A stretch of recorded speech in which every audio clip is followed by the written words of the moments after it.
welcome to another live session on the Intimate Matters podcast, your go-to podcast as it pertains to issues of sexual and reproductive health. On today's episode, we'll be talking about PCOS, Polycystic Ovarian Syndrome. If if you're from the African clime, you know that this has been, a fast rising disorder among women of fertility age. And today we want to talk about it, we want to look at it, and we want to actually know what are the possible causes of it, the prognosis of it, and how you could treat it. So for PCOS, simply, like I said, it means polycystic ovarian syndrome. It simply means that on the ovaries, there's a formation of cysts. So a cyst is a collection of fluid in a particular body part. So on the ovaries, there's a collection of fluid. And then this leads to the manifestation of certain signs and symptoms and also diseases, thereby having the syndrome. So that's why we have polycystic ovarian syndrome. Polycystic, multiple cysts found in the ovaries, leading to different conditions and also leading to different signs and symptoms. So that's just the literal meaning of polycystic ovarian syndrome. I think the first thing that people usually ask when they hear things like this is, why does it happen? Polycystic ovarian syndrome happens because there's an increase in androgen in the female body. It only affects the females.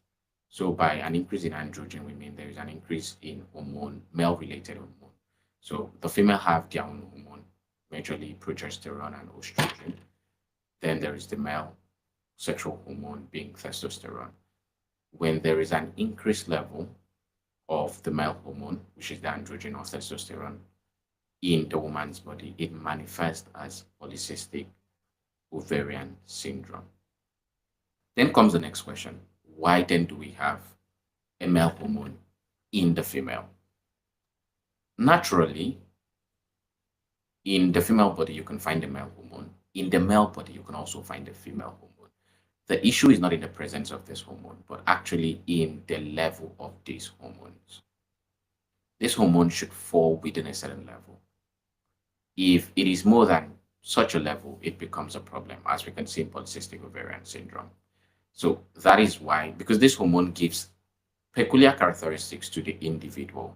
For example, it's because of the androgen or the testosterone in my body as a man that you can see facial haze, you can hear that my voice is deeper. It's because of the presence of the female hormone, estrogen and progesterone, that women grow breasts. They have rounder hips and they have more fatty tissues on their lower part.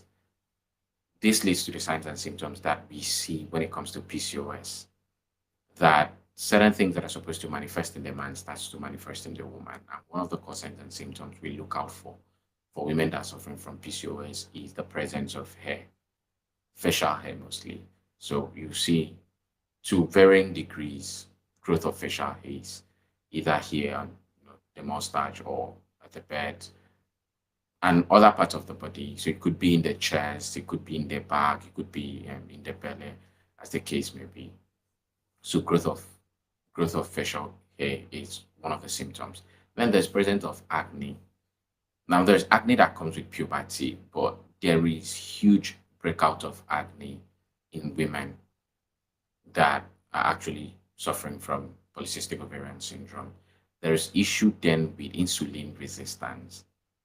Because of the presence of androgen, if that woman's body will be more likely to resist insulin function, which will lead to glucose imbalance, which may even result in like diabetes. So there's insulin resistance. And then we also look at obesity. Now, obesity plays into polycystic ovarian syndrome because an increase in fat, especially around the abdomen, leads to increased insulin resistance. So women that are obese are more likely to suffer from polycystic ovarian syndrome. In some persons, there may be loss of hair, where their hair starts to fall off. All this is due to the effect of the androgen. But one of the core things that points to a possibility of PCOS is infertility, difficulty in getting pregnant. Why this happens is that the female reproductive cycle, what is known as the menstrual cycle, is regulated and controlled by estrogen and progesterone. If there's a presence of androgen or testosterone, it's going to affect the function of these hormones, thereby influencing the whole menstrual cycle. So such a woman may not be able to ovulate, may not be able to menstruate. And if ovulation does not happen, there's no menstruation. Without ovulation, there's no possibility of pregnancy. So this is why we have the name Polycystic Ovarian Syndrome. It means that this affects the ovaries. The ovaries is where ovulation happens. The ovaries also help in the synthesis and the release of this female hormone. So when the ovaries is affected, there can't be any ovulation. And when there's no ovulation, there can't be pregnancy. That is why one of the things you have to look out for people who may be suffering from polycystic ovarian syndrome is irregularity in menstruation. Because the ovulatory cycle or the ovum is affected, ovulation doesn't happen. And when this occurs, it means that pregnancy cannot happen. So it's quite very essential that we need to look into that.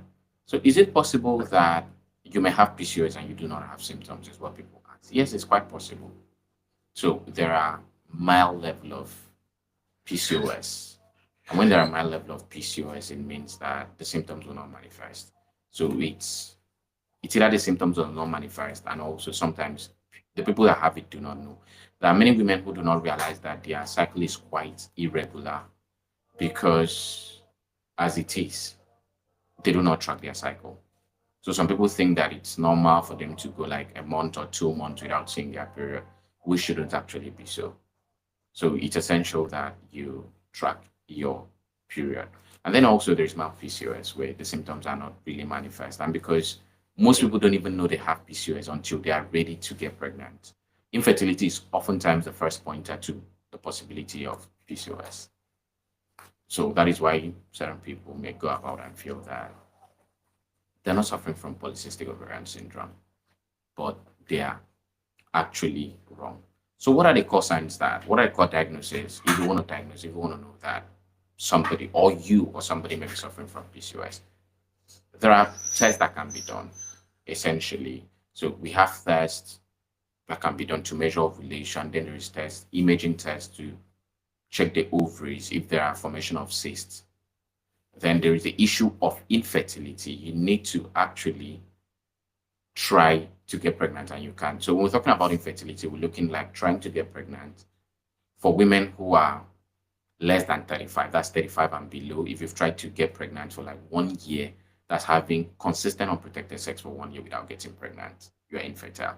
Then for women above 35, if you've been trying for 6 months, it means that you are actually infertile. So what are the ways that you can manage PCOS? Basically, don't forget that it's important to know that there is a genetic background to PCOS. It can be passed from mother to child. So sometimes people just have this and they do not know. The treatment for PCOS will depend on the severity, but basically it cannot be cured. But the treatment option is meant to improve fertility. That's the core of it, improve fertility. So when you step into the hospital and you present with you've been tested and diagnosed with PCOS, every treatment will be channeled to improve your fertility. That's just what every treatment will be for, because it cannot be cured. But if you're not yet ready to get pregnant, the treatment will be channeled to help with the symptoms. So if the symptoms is acne, the symptoms is irregularity in menstruation, there are drugs. So there are drugs like a hormonal contraceptive that can be given to regulate your period. Sometimes surgery is required if the cyst has already formed in the ovary. There are surgeries that can be done to correct that. If you have insulin resistance, there are drugs that can be given to treat this. Now, another worry people have is PCOS and pregnancy. You stay in the medical space, you stay in the hospital, you see people walking and ask, will I have miscarriage if I'm suffering from PCOS and the rest of it? When it comes to miscarriage and PCOS does not lead to miscarriage. But then PCOS, if a woman who suffers from PCOS and is pregnant, is a pregnancy at risk, so it needs monitoring. There are certain things that could influence the pregnancy. I talked about the fact that PCOS leads to insulin resistance. So Such a woman is more likely to develop gestational diabetes, as the case may be. So she needs to be under treatment. But on the whole, if PCOS is discovered early and there are treatment options, such a person can be fertile. So if you're just joining us, this is the Intimate Matters podcast. Do well to like and to subscribe and to share this video to people who may want to see this. We have a whole lot. We have episodes about issues of sexual and reproductive health, either it's pregnancy, either it's consent, abortion, miscarriages, STIs, and the rest. So do well to check our channel, follow us across all social media platforms on Facebook, Instagram, TikTok, and also join our WhatsApp channel. You see the link. You see the link on our YouTube description where you can join our WhatsApp channel. And we'll be glad to hear from you for you to suggest any topic you want us to talk about. So for today, we're talking about polycystic ovarian syndrome. We talked about the fact that it it has some genetic predispositions and that it is due to an increase of androgen in the female body. But then if you find the symptoms irregular, period, breakout, breakout of acne, maybe there is imaging and there is a formation of cysts, you should go to the hospital to get it checked out. If it's checked out, there are treatment options, although can be cured. There are treatment options that could be channeled to improve fertility. And if this is done, it's possible that somebody with PCOS get pregnant, carries that pregnancy to term, and have a healthy baby. So do well to go get yourself checked out every single time. Thank you so much for joining on today's live episode of the Intimate Matters podcast, where we're discussing PCOS. If you have any question, please do well to drop it in the comments. We'll be glad to answer your question. And you can reach out to us via any of our social media platforms and message us on our WhatsApp channel. And we'll be happy to hear from you. Do well to like and to subscribe and to share this video so that others who would love to hear this and should hear this will also hear this. My name is Nosa Kwawakwan. I am your host on the Intimate Matters podcast. And until I come your way next time, this is bye for now.